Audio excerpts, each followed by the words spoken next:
안녕하세요. 이은비입니다. 오늘 마감 시향을 시작하겠습니다. 11월 첫째 날이었는데 매매는 잘 하셨나요?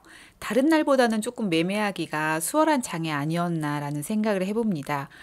우리가 매매를 할 때 주도 섹터가 확실한 날이 있죠. 오늘은 원전 관련주와 네옴시티 관련주가 시장의 중심주라고 할 수 있었는데요. 상한가도 나와주고 그러면서 다른 관련주들이 뒤따라 갔기 때문에 매매를 하는 데는 참 수월했지 않았나라는 생각을 합니다. 오늘 코스닥이 700포인트를 넘어서면서 여기서 이제 반등이 나왔으면 좋겠다라는 생각을 들게끔 하는 장이었는데요. 이대로 지수가 견고하게 유지를 해줬으면 좋겠습니다. 그러면 오늘 주도 섹터들을 한번 볼게요. 자, 원전 관련주가 두 종목이 상한가가 나왔습니다. 한전기술과 한전산업이 상한가를 갔는데 가장 먼저 상한가를 기록한 종목은 한전기술입니다. 한전기술 일봉 차트를 보면 꾸준히 눌렸다가 오늘 좋은 반등이 나왔는데요. 거래대금이 1,900억 정도가 나와주면서 안정적인 수급도 들어왔습니다. 조건 검색 시계도 이때쯤 포착이 되어가지고 좋은 상승을 했는데 앞으로 향후 주가가 어떻게 될지는 조금 더 지켜봐도 좋을 것 같습니다. 다음 장 후반에 상한가를 기록한 한전산업입니다. 한전산업은 거래대금이 850억 정도로 한전기술보단 약했지만 그래도 견고한 흐름을 보여왔던 종목이라고 볼 수 있습니다. 두산에너지빌리티가 정말 좋은 상승이 나왔네요. 이 종목이 고가가 25.66%까지 올라갔는데 이렇게 한꺼번에 주가를 올린 적이 있었나라는 생각이 들 정도입니다.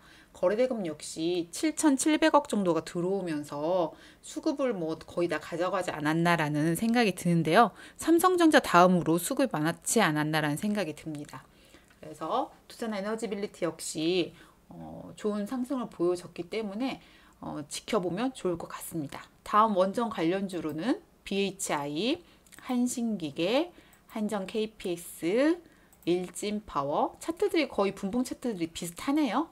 이런 식으로 주가를 올렸고요. 여긴 나와 있지 않지만 서전기전이라든지 G2파워 역시 좋은 모습을 보였습니다.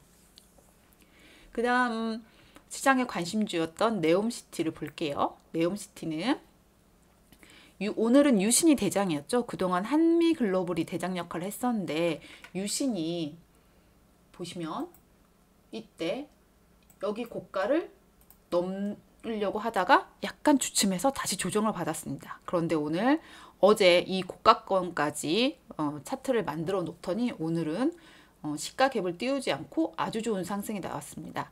장중에 상한가를 기록하기도 했었는데요. 네옴시티 아직 재료가 살아있는 만큼 어떤 식으로 차트를 만드는지 관심을 갖고 보셔도 좋을 것 같습니다. 그리고 네옴시티 관련주로 유신과 한미글로벌은 꽤나 많이 알려져 있는데요. 오늘은 대한전선 역시 네옴시티 관련주로 상승을 했습니다. 보시면 대한전선은 지난달 세계 최대 석유 기업인 사우디아라비아 아람코와 사업협력 방안에 대해 논의했다. 이런 식으로 뉴스가 있었죠. 그래서 대한전선 역시 초고압 케이블 생산 공장 건립에 대한 광범위한 지원을 요청하는 한편 이런 식으로 해서 네옴시티와 엮어서 상승을 했습니다.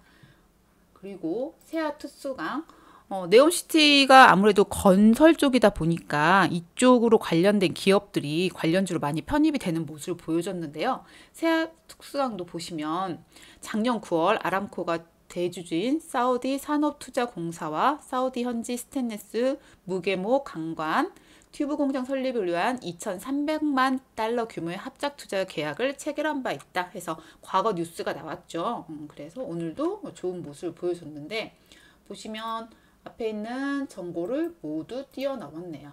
거래대금은 앞에 거를 넘지 못했지만 그래도 700억 넘는 좋은 모습을 보여줬습니다. 마지막으로 현대모백스가 장 후반에 네옴시티 관련주로 편입이 되면서 주가 상승을 이끌었는데요. 현대모백스는 한번 재료를 제가 찾아서 올게요. 자, 보시면 현대모백스 높이 500m 길이 170km 네옴시티 세계 최초 로봇 수직 이송 이런 식으로 제목은 나왔습니다. 보시면 여기에서 디지털 트윈, 클라우드 로보틱스 이런 말들이 들어가면 로봇 관련주가 생각이 나죠. 그런데 여기서 이제 네이버가 보유한 최첨단 정보통신 기술을 앞세워서 초대형 스마트시티 프로젝트를 준비 중이다 해서 여기 관련주인 현대무빅스가 시장에 관심을 받은 것으로 보입니다. 그리고 또 네옴시티 관련주가 가다 보니까 아까 말씀드렸죠. 건설 쪽으로 관련이 있는 종목들이 상승을 했는데요. 오전에 성신양해가 좋은 모습을 보여줬습니다. 이렇게 보시면 이때 9시 35분 봉에 굉장히 좋은 상승이 있었는데요. 이때 그 뉴스를 받아보신 분들은 좋은 매매를 하지 않았을까 싶네요. 성신양의 일봉 차트를 보시면 이때 10월 25일 날 고가 29.53%까지 상승을 한 후 약간의 조정을 받았는데 오늘 재료가 나오면서 더 큰 상승이 있었고 거래대금 역시 740억 정도가 들어오면서 앞에 있는 단기 매물대를 어느 정도는 소화한 것으로 보이네요. 자, 그리고 오늘 개인적으로 눈에 띄는 섹터는 LG그룹 주였습니다. LG그룹 보면 LG화학은 시총이 어마어마하죠. 그런데 이 종목이 무려 12% 가까운 상승을 보였습니다. LG화학도 장 전에 이미 좋은 뉴스가 나왔죠. 잠시 보시면 제가 LG화학을 한번 검색을 해볼게요.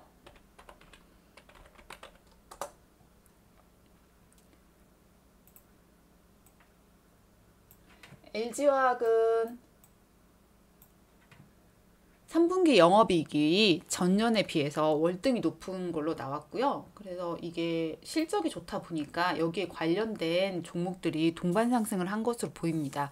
LG화학은 화학 쪽으로는 크게 좋지 않았지만 다른 쪽으로 해서 배터리나 뭐 이런 쪽으로 해서 상당히 좋은 모습을 보였다고 해요. 따라서 LG화학도 같이 상승을 했고 LG에너지 솔루션 역시 꽤나 많이 상승을 했네요. 주봉을 한번 볼까요? LG에너지솔루션. LG에너지솔루션은 작년 1월에 상장을 했는데 그동안 많이 눌려서 그 보유자분들이 힘들어하셨거든요. 지금 신규 상장주의 종목들이 많이 눌리면서 자사주를 매입하신 분들의 고통이 있었는데요. 유일하게 LG에너지솔루션은 그 모습은 아닌 것 같습니다. 한번 볼게요. 차트를 조금 줄여서 신규 상장할 때 거의 왔네요.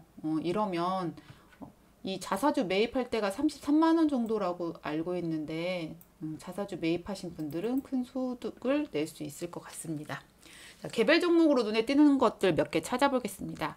신라젠을 보시면 이 차트에는 나와 있지 않지만 신라젠이 다시 거래가 재개된 날 장중 갭을 띄우고 상승을 하다가 많이 눌렸어요. 그런데 오늘 여기쯤에 지지선이 하나 있었는데 여기 지지선 반등을 하고 딱 상승이 나와줬습니다. 그래서 신라젠도 앞으로 이제 다시 이렇게 돌려나가는 차트를 만드는 건지 여기서 내리는 건지 한번 지켜보면 좋을 것 같습니다.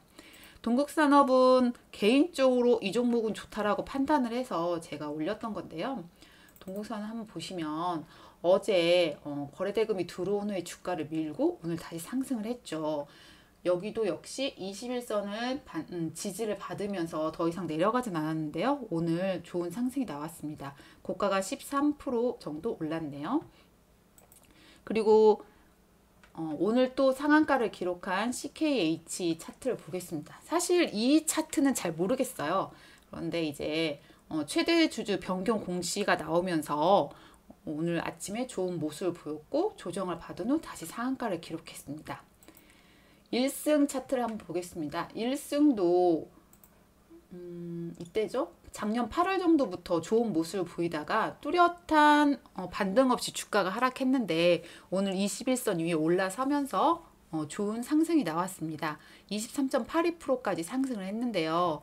여기 보시면 이때 2시 15분 정도에 락이 걸렸거든요. 그리고 주가를 쭉 밀어버렸네요. 이거는 개인이 할 수 있는 영역은 아닌 것 같은데 일승도 앞으로 주가를 어떻게 만드는지 한번 지켜보면 좋을 것 같습니다. 신도기온도 지금 일봉상으로 주가가 계속 상승을 하고 있거든요. 그래서 무상증자를 했던 종목인데 이 종목도 과연 이 정고를 어떻게 뚫을지 관심 있게 보면 좋을 것 같습니다. 일단 어제와 오늘을 통해서 바로 앞에 있는 정고는 해결을 한 것 같네요. 코오롱 티슈 좀 보겠습니다. 이거는 뭐 종목이 좋다 아니다 라기보다는 관심이 많은 종목에서 가지고 왔는데요. 신라젠과는 조금 다르죠. 신라젠과는 다르게 계속 이제 한번 상한가를 기록한 후에 계속 하락을 하고 있는데 매매를 혹시 하시고 싶은 분들을 위해서 팁을 드리자면 관리 종목은 매매를 안 하는 게 좋습니다. 그리고 장중에 정지가 나왔죠. 한국 BNC. 저도 이 종목을 악재에 나온 거를 뉴스로 드리긴 했는데요. 이렇게 악재가 나온 종목은 매매를 그냥 안 하시는 게 좋습니다. 이렇게 해서 오늘 주도 섹터를 한번 알아봤는데요. 형지 INC나 심양스펙 6호 뭐 이런 것들도 시장의 중심을 받았지만 수급이 너무 약한 종목은 매매를 하는데 어려움이 있으므로 조금 신중하게 접근을 하시는 게 좋고요. 오늘은 정말 원전과 네옴시티 제가 3시 20분부터 녹화를 하기 시작했는데 동시효과에서 한전산업은 상한가를 풀렸네요. 어쨌든 원전과 네옴시티라는 종목이 주 섹터가 있었기 때문에 주 섹터 그리고 그 안에서도 주도주 중에 최고 1등주를 매매하는 게 수익을 내는 데는 좋거든요. 그러니까 개별 종목보다는 확실한 섹터가 있는 종목을 매매하시고 그 중에서도 주가 등락률이 높고 수급이 많이 들어온 주도주 매매를 하신다면 안정적인 매매를 할 수 있지 않을까라는 생각이 듭니다. 11월 1일 마감 시황은 이 정도에서 마무리할게요. 그럼 저는 다음 시간에 뵙겠습니다. 감사합니다.